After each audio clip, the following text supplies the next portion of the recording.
the drafting phase where KBG is going to be first pick, S2G will be second pick. It looks like KBG, very interesting here. They banned the chip, which is fine. We've seen that before, but they're banning out the Freya as well. And S2G, they ban out the Harv as well as Louis. This Freya ban is very interesting. I mean, we have been seeing a whole lot of Freya, especially in my ranked games, right? Freya is an insta-ban in the first In stage. Malaysia, we say Orangila. Orangila or Metachiki, right? We've been hearing a lot of the Metachikis, but if you guys don't know, Chiki's like a so it's like a cheesy, it's a kind of cheesy draft. You catch a kill. Yeah. You catch a kill. And for the Freya, it's really good to go late now, especially with the changes in the items, the fact that you can go for different ways as well to play it with different emblem sets. But they will go for the chip and the Mathilda. I have a question though. Lo Yi chip, we've been seeing kind of a decrease in popularity from these two heroes, especially the Lo Yi with the diversion nerf. But we're still seeing it here with the Roger still being the first pick prio. I think, by the way, whenever Roger's up for grabs, that is going to be first pick. I feel like Louis is still respect because even though the diversion has been nerfed, but the fact that you have this surprise element where you can catch your opponents off guard and then you win a team fight. And as we talked about, team fights are crucial right now, right? So even though the difference is 1 minute, 1 minute, 1 minute, but it causes a lot of problems for the enemy where they just don't know where the engage is coming from. And now we got to go back into the draft where KBG picking up the Roger. Incredible flexibility, can go in jungle, can go in the goalie, and prime hero for a Sky Piercer, right? So it's a good spa user. Yeah. Now S2G picking up the Terizla as well as the Paramis. I feel like the Terizla is a little bit early because there are heroes that can handle the Terizla very well, but the Paramis, amazing pick, especially going up against SPAs, the Sky Piercer abusers. Yeah, you get the additional health bar, and I think the Paramis has been super prio. But now that we're talking a little bit about the jungle having a lot of power now on these assassins, on the snowball picks, we still get to see the Fredrin. So at least for KBG, they don't want to rely on the assassins or the damage dealers in the jungle, unless they somehow try to flex this Fredrin into the XP, which I hate, by the way. I know you hate it. Don't ever do that, all right? Don't ever go for Fredrin I'll XP. do it just because you don't like it. Okay. You know what? I also don't like. Actually, I do like the Terizla. I wanted to go, in the opposite way. Because the Terizla. Okay, so here there's a big positive and a big negative to the Terizla pick, I would say, in this meta at least, right? Because with the jungle getting a lot more diversity, we're seeing a lot more crazy picks. The XP has suffered. Now we're only seeing Terizla, Yuzong for the most part. Those are the matchups that we see. But for everywhere else, it does seem like it is still a lot of there's still a lot of diversity. For Sigibel, by the way, it's still the Moskov. We saw a little bit of the nerfs coming into the Moskov, and it's still a mid to late game hero. You do need a lot of resources to get going. And as we all know, this early game centric playstyle, this early to mid snowball is super prio. We gotta talk about KBG has been training 13 to 14 hours a day on the international servers to make sure that they get enough practice going up against all these teams. Now, I got to talk about the first 3 picks for both teams. KBG, they like to play this mid trio, so that kind of makes me feel like this Edom is going to be mid. So they have actually quite good crowd control here coming in from the Fredrin as well as the Edom. The Edom, once the Primal Wrath is activated, is going to have more damage, although I feel like LMU should pick up something that has damage. But going up against Paramis, before this, traditionally, we see a pickup like Eve to go up against this Paramis pick. But again, don't know whether LMU will pick up the Eve or he will go for something a little bit more damage, something like the Farsa or... Okay, the Valentina has been banned. The Valentina is the perfect pick. Yeah, has been banned out, which, by the way, Arla and Valentina has been banned by S2G. And then KBG banning out the Akai as well as the Minotaur. Yeah, good Minotaur ban. I'm not too sure about the Akai though. Technically for S2G, they have been utilizing that, but knowing the changes in the jungle, the Akai has really fallen off hard, and I think it has to do with that clear. The clear speed just isn't as good, and you can't really go for these trades or the lord dances either with the Akai. It's more of just a pure disengage tool for S2G that I don't know if they're even going to be able to utilize now. Minotaur ban as well. I think that's just really good respect coming in towards Karo.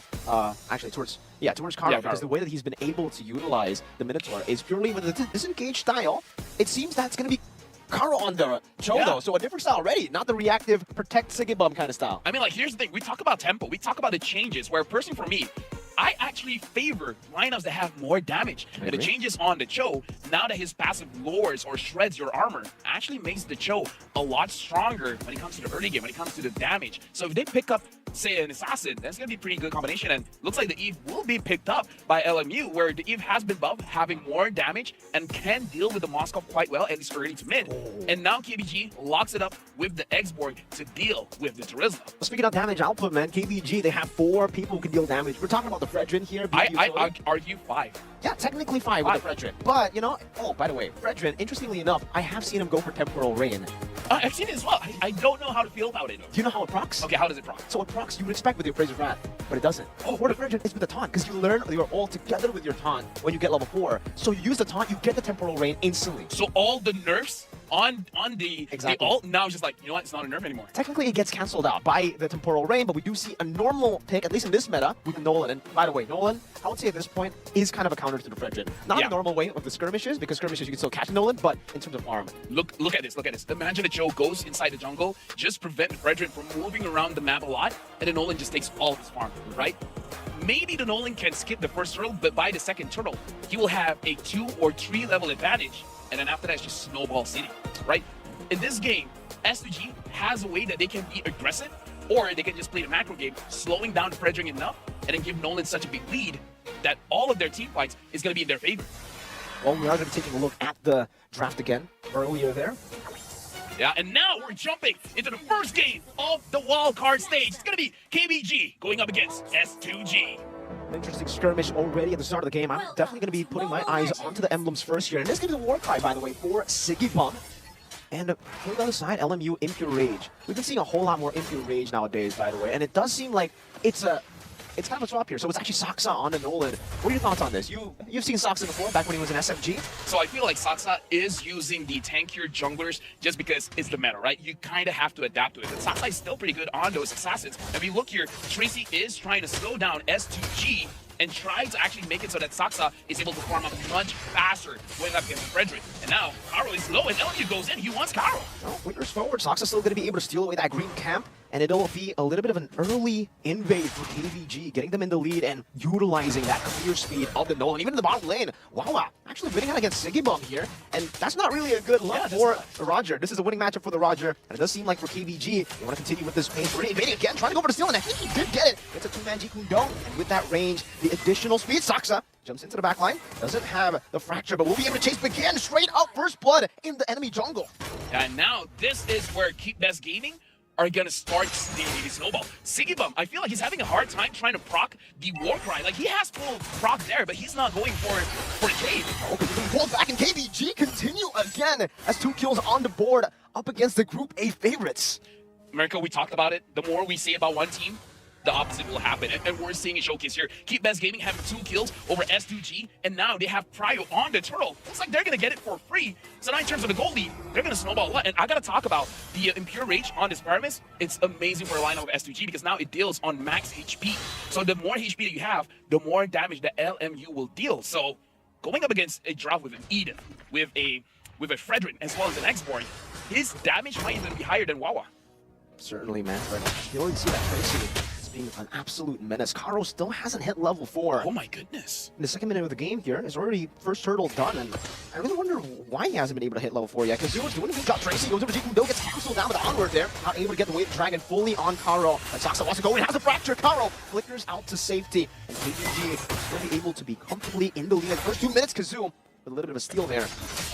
You know what's uncomfortable here is that seeing a tank jungler getting bullied inside of his own jungle. We don't see this a lot, and that's why we usually see the tank junglers being the prio, because you want to make sure that you have a good time farming up, and even if you lose farm, it's completely fine. Think about, as at this point, looks like he's having trouble, but LMU already using it all. On the way, the dragon straight into the fracture. Saksa to be able to pick up 1 kill. Now his Spirit Destruction doesn't connect, but Kazoo's going to be caught now as the passive keeps on going. Tracer's Rod connects to the LMU, and Kazoo's able to get out. Now Tracy going for the chase under the turret, looking for the last kill onto him, but it won't just be Tracy traded in. A bit of overextension. Just the roamer traded in for 2 members, as some of these skirmishes in lane are actually looking all good for KBG. Yeah, looking very good, in fact, for KBG. Now, in terms of goal difference, it's 11.6 for KBG, 9.7 for S2G Esports. Now, the thing is, S2G, they still have a way to come back into this game. Let Lunar have 2 items. He has more axe. It looks like he's skipping the boots. After this, perhaps he's going for the immortality. After the immortality, he can start going for the more aggressive fights. And then maybe they can do something about it, because for now, S2G is losing all the lanes, but they're rushing the circle. Trying to get it now with the Fredrin. Tracy goes to Jeet Kune Do, gets out with the Chunku as well. Now Karo has to climb around, but that's going to be penalties. He'll lock him down with his way. The dragon actually brings them back all the way to damage for destruction as well. And that's going to be steal for Saksa. The king getting knocked up, and now straight into the collapse of KBG. 7-1. That's a good Shadow Stampede to bring Kazoo out of the turret as KBG continue this straight into the mid lane, getting Wawa all of the hits as Tracy zones into the back. I like the tempo that Keep Best Gaming is playing. They're picking on the pace, making sure that they're moving around the map very, very fast, and slowing down S2G at the same time. I gotta say, this strategy is working very well because of Tracy. The fact that Tracy slows down the mid-trio of S2G, giving so much space for Saksa as well as LMU to move around. Like, he might not be the overall MVP, but for setting all of this up, Tracy's the MVP, man. sure, all the way from the start, setting up that steal on the green camp for Saksa, enabling him to be able to just farm and path up so well. He's 2 levels up on the Fredrin. Should just be down to 1 now as he picks up the green camp again. And Sigibum is really struggling to get that snowball. LMU now as well, having the glowing wand, so the healing coming in from S2G is not really going to be there. Tracy at this point, he can go for the pickoff because Saksa has a lot of damage, and Saksa now has the Sky Piercer. So if we think that the early game is good, it's going to be much better. Thunder Strike, Sky Piercer, that's a lot of damage. Especially right now, the Purple Wolf is going to be invaded. Karo already down to a quarter of his HP. What's going to regen back to half? So we need to continue this. Moving on to the Purple Buff. Goes for the steal with Kizu. We'll be able to time that red tree a bit better than Saksa to recover. But it's still a 5,000 gold lead almost for KBG as they continue to scale up. And that's what's scary here. The Moscow, he can get to that late point very, very soon. Here's the thing. I kind of feel like S2G, they need to move as a team very, very fast. If they can get a kill onto Saksa, Saksa is 5-0-2. So he has the shutdown goal. If you're able to shut down Saksa, your entire team, this goal difference of 5,000 can be lowered to 2,000 or, you know, worst case scenario, 3,000. And at that point, there's still a big fighting chance. So for this turtle, I feel like for S2G, instead of focusing on the turtle, try to get Saksa. If you get a shot at goal, it's big. Keep S Gaming can get the turtle, doesn't matter. Kill Saksa. That's objective number 1. Okay, right, bottom lane, we can definitely see already. Wow, I think a whole lot of damage for Armor taken now, forcing the last insanity before the team. Even starts to Tracy, finds a way to Dragon, brings Begin back to the team. See you doing a good job at zoning them. KBG, the destruction up top. It hits, and he goes for it. Now the Spirit of Misery as well, forcing Purify out of Sigibum. Won't be able to go for the turn. Wawa continues this chase, has another Abyss Walker, but he decides not to overextend a free turtle over to KBG. And Kazoo will be able to secure that now. Saksa puts on some damage. Karo as well in the mid lane, forced back, and that's going to be a free tier 1 to KBG. This is not good because S2G, the way that they draft, they have the export to go up against Charizla. They got the Roger first pick. 100% they wanted to win the lanes. The fact that they did not win the lanes is very tough. Given Begin, still able to steal it away, but look at the damage just from the Ghost versus the Oh, Karo with Curse Shatter now gets knocked up. No. Oh, even Kazu gets cancelled. Dash away from that onward, or rather from that G2 with the onward. And then let me continue this with the Stampede. That glowing wand, man. Let's talk a little bit about that, right? The new changes to the glowing wand, you kind of have that NOD effect as well. Now you got the life bane, so that the healing, the sustain coming in from S2G is going to get cut in half. The shields is going to get cut in half. And you still have the glowing wand passive where you're burning your opponents for their current HP. So even you're trying to recall, it's going to be very, very difficult. And now looking at the items here, 3 items for Saksa, a lot of on-hit damage. And looking at the Moscow, he's just a few hundred gold away from the Demon Hunter Sword. And now he's completed his Demon Hunter Sword. So in terms of power spike, Keep Best Gaming has hit it. So now they can do whatever they want because they are at an end game point. Okay, Tracy walks up again and trying to zone them away. Luna's doing a lot of damage. By the way, Wawa, the fact that he hasn't hit the DHS before, and it kind of looked like he did already. Oh, yeah. Dealing so much damage. Luna is so far behind. The XP lane down onward. Oh, not even connect there. Not even able to go for the Shadow. Gets pinned down to the wall by the Spear of Misery, and LMU just bursts him down with a Ghost Burster. Say goodbye to the Faraga armor. 2 Spear Destruction. He wants to take it though, just wants to go for the turret in the bottom lane. That's another tier 2 with Karo dead right as the Lord's gonna spawn in the game. You know what's the difference maker here for Wawa? Is that he has the Inspire, man. Usually in tournament play, we see the Flickers, we see the Purifies. So Wawa understands that he has to go big or he's gonna go home. So he goes for the Inspire. And I feel like the Inspire is the reason why he's been winning the lane. And in the T5 team, without the Demon Hunter Sword, you see a lot of damage. And he's very generous at proccing the Inspire whenever a fight looks like he's going to break out. He will use it just to zone people away. I think now, for Sigiboom, the fact that, you know, he's down, he only has a Wind Talker and a Sky Piercer, not even the Endless Battle just yet. Meanwhile, the scaling hero, Wawa, on that Moscow, hold up LMU, walks up the Stampede. Tracy's doing a good job. He's getting out of these taunts, Earthshare, CC with the Shun Fu. And, you know, we've had a talk off stream, about how good the Cho is. Yeah. As XP or as damage dealer, but now as a roamer, it seems, is it Prio, Lapel? I feel like it's only Prio because Cho is one of those heroes you can make a mistake on. So if you're really, like, if you have 300 games on a Cho, yeah, Prio, definitely. So these turrets, that splash can get. They're going to be able to get rid of it before the Lord even spawns in, by the way, or actually charges in. So KBG have a very, very good road. Wawa, open Spear of Misery onto Sigibum, forcing him back once again. And over to see now, that's going to be a good Earth Shatter. And an outright combo, LMU forcing to pop in the Nether Realm. Look at the base turret, taking very low in the back. Oh, it's a fracture for Saksa. As the penalty zone knocks him down. A Spirit of Destruction now pinning him down into the wall. But it's going to be a good taunt there. And it will take Wawa down. Kazoo, that damage is chunking him down. He's still able to survive. Once tier 1 up top, taken down. They're going to go for mid lane as well. And now Sigibum wants to go for chase. Has a like and pounds, gets kicked back by Tracy. An amazing disengage as they pick a base turret off over Lord. Blast and Salmon in 1v3 with the Faraga armor. Tracy's still able to take Kundo out of it. That additional range. Dude, the extra 20% range, it helped out a lot. Trace was able to survive with the Jin Kundo, and I gotta say for Keep Best Gaming, good news, bad news. Bad news, yes, Wawa got taken down. The good news is that he did not have any kills. So even though he was taken down, he didn't transfer any shutdown gold. So now we see the goal difference. There is not much goal difference that S2G was able to get back because now it's still around 8,000, 9,000 gold lead for Keep Best Gaming. So it's still them controlling the entire map. So if Wawa had 3 kills, perhaps they wouldn't swing for S2G. But the fact that he had 0 kills, not much has changed. Interesting. Just trying to walk up here, Kazoom from Big Time, pursuing them and holding them off. But it's 10-3, a 9,000 gold lead in the first 11 minutes of the game as they just play it so disciplinedly at this point. They're just freezing up the waves. And the item, Saksa is already full build. He even has the Rose Gold meter to make sure that he doesn't make a mistake. Perhaps he's going to sell it off for an immortality in case things go wrong. Looking at items for Roger, he has 3 items as well. He has the Sky Piercer. The only thing is that he does not have any stacks, and this is where we see the Sky Piercer's nerf actually being a big factor from 6% now to 4% is going to be more difficult for SBG to drop down Keep Best Gaming for the lethality to proc. So, yeah, Siggy Boom with 0 kills is going to be rough. And then walk up, not here. KBG pick up a free enhanced Lord in the 12th minute of the game. 0 turtles, 0 lords, 0 turrets, no objectives whatsoever for S2G. Let me just say, Mirko, your vlog asking every single caster what their opinion is, it's gonna do well. I feel like it's gonna do well. It's gonna be very, it's gonna be very commentative.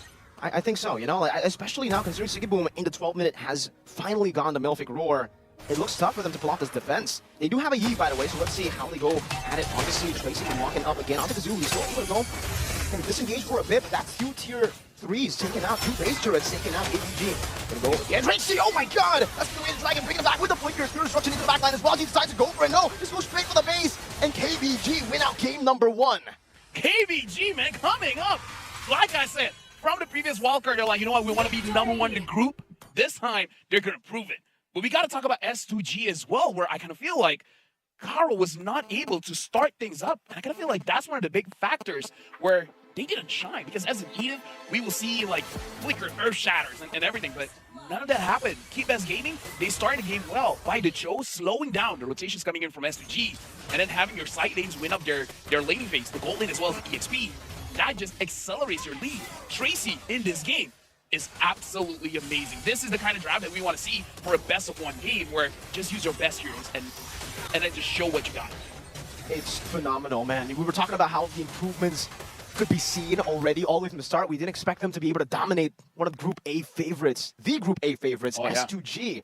Most casters, analysts, and even the viewers back online have been talking about how S2G are just going to dominate this group. And hey, first game and we already have a different result to that. Dude, let me just say, Homeboy is going to be number 4 in Group B. Yeah, you better change your predictions now, man, because whatever we say to be number 1, it just seems like there's a bit of caster curse going on. Not even just the Mirror curse and the LaFell curse. I already told you. Like, if only this was already doing live, you guys, I so want to prove them what we've been talking about behind the scenes. We've been hyping up the teams. Don't worry. I mean, it'll be uploaded really, really soon, right? But with that game, LaFell